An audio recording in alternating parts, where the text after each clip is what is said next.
Il faut savoir que dans la majorité du pays, les équipements, les infrastructures sportives sont gérés par la municipalité ou encore la commune.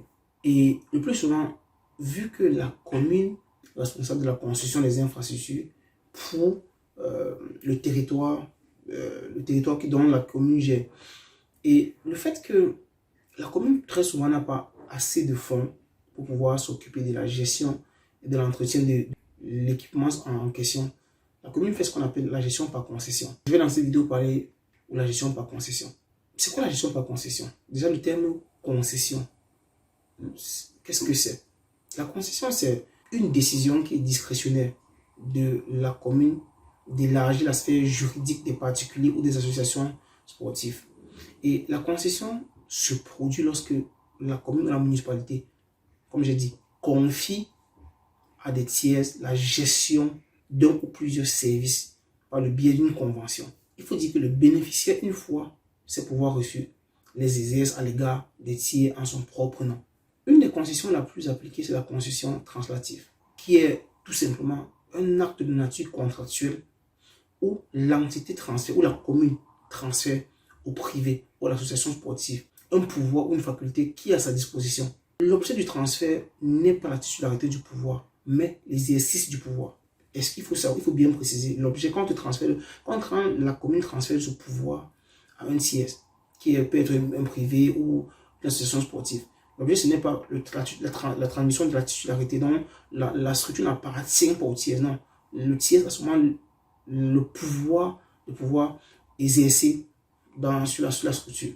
L'acte de concession, en fait, l'acte de concession a l'intérêt général qui justifie le retrait du bien de l'usage général, sa destination en particulier. Disons que la concession d'utilisation de l'installation donne le droit, comme je disais tantôt, d'exercer exclusivement les activités sportives indiquées dans la dite concession. Parce que si tu vas au-delà, tu vas violer les règles de la concession et c'est plus bon. Cette concession a des conditions et des modalités de gestion. Il y a la gestion des installations sportives qui est confiée moyennant la conclusion d'une convention spécifique par laquelle le gestionnaire s'engage à faire plusieurs choses. Parce que il faut se dire, la municipalité ne va pas donner un bien à un privé sans que le gestionnaire, parce que le privé est garant de la gestion. Et le gestionnaire doit se garantir ce nombre de choses, bien évidemment.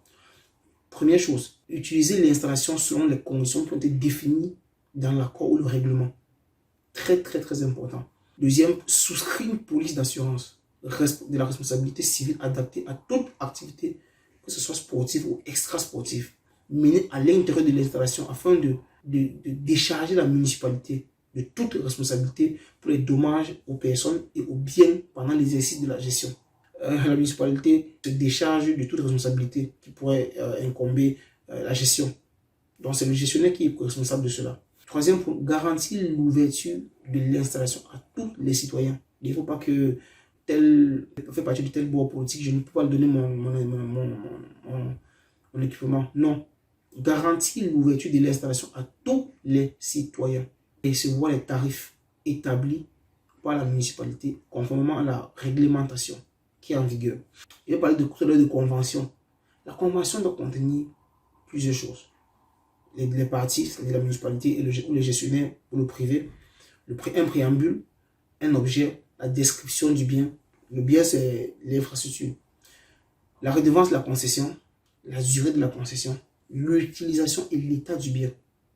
Dans quel état on te donne l'infrastructure. Les principes généraux de service, à savoir comment on utilise un bien. Et aussi, même on définit le type d'activité et d'obligation du concessionnaire, à savoir le paiement du loyer, des factures d'énergie, le frais du personnel, les équipements, le mobilier, le matériel. Donc, en ce qui concerne la concession d'utilisation pour les manifestations non sportives, parce que ce que j'ai cité tout à l'heure, c'est pour les manifestations sportives. Maintenant, pour les manifestations non sportives, il faut dire que les installations sportives peuvent également être concédées pour l'organisation des activités et des manifestations non sportives. Les concerts, les réunions, les congrès, même les mariages. J'ai vu récemment sur la toile, les gens se plaignent du fait qu'on avait alloué le stade pour un mariage. Et moi, ça m'a fait trop rigoler. Donc, je disais que les installations sportives peuvent également être concédées pour les organisations des événements ou des activités non sportives. Je dis les concerts, les réunions, les congrès, même les mariages. Tout ceci doit être compatible avec le type d'installation et les activités sportives programmées en respectant les clauses qui ont permis la concession. Les critères, parce qu'il y a les critères d'attribution de la gestion prévus par les municipalités. Il faut dire que dans les procédures d'attribution de la gestion des installations sportives municipales, les critères qui sont pris en compte sont l'expérience dans la gestion d'installations similaires à celle de l'objet d'attribution. Il faut que les entreprises qui prennent aient de l'expérience. L'expérience dans le domaine de l'activité sportive, notamment en ce qui concerne les activités pour les jeunes. L'ancrage dans le territoire communal et dans les communes avoisinantes. L'ancienneté de la société et la continuité dans la pratique des activités sportives pour lesquelles l'installation est construite. La qualification du personnel, bien évidemment, la qualification du personnel, des dirigeants, des inscripteurs et des entraîneurs. La compatibilité de l'activité sportive qui est exercée avec celle praticable dans l'installation.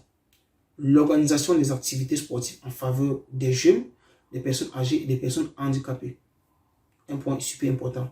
La fiabilité économique de la structure qui va prendre la gestion. Ensuite, le projet technique économique de la gestion de l'installation. Et enfin, l'évaluation de la rentabilité économique de l'offre. Grosso modo, les points qui concernent la gestion d'une structure ou bien d'un équipement sportif.